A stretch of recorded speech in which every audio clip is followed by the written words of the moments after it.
Let's take a look at our new triangle detailing tools. So on the left, we've got our interior scrubber.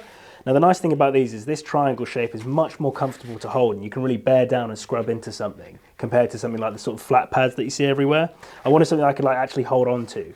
Additionally, the little corners like this are great for getting into, say, around where the thumb holes are on a steering wheel. If you want to get that horrible shiny leather out, you can really dig in there and get into the edges. They come as a pack of two, just like that. And then the tyre finishes. When you dress a tyre, sometimes you can get a little bit of dressing left inside the nooks and crannies of the tyre, and it can be a bit annoying to go and remove.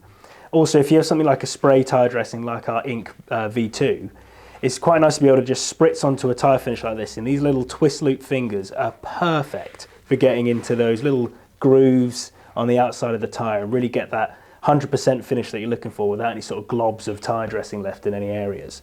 So these two, available both as packs as two. Great for interior cleaning, great for tyre dressing. It's also brilliant for trim and engine bay dressing. So that is our tyre finishers and our interior scrubbers.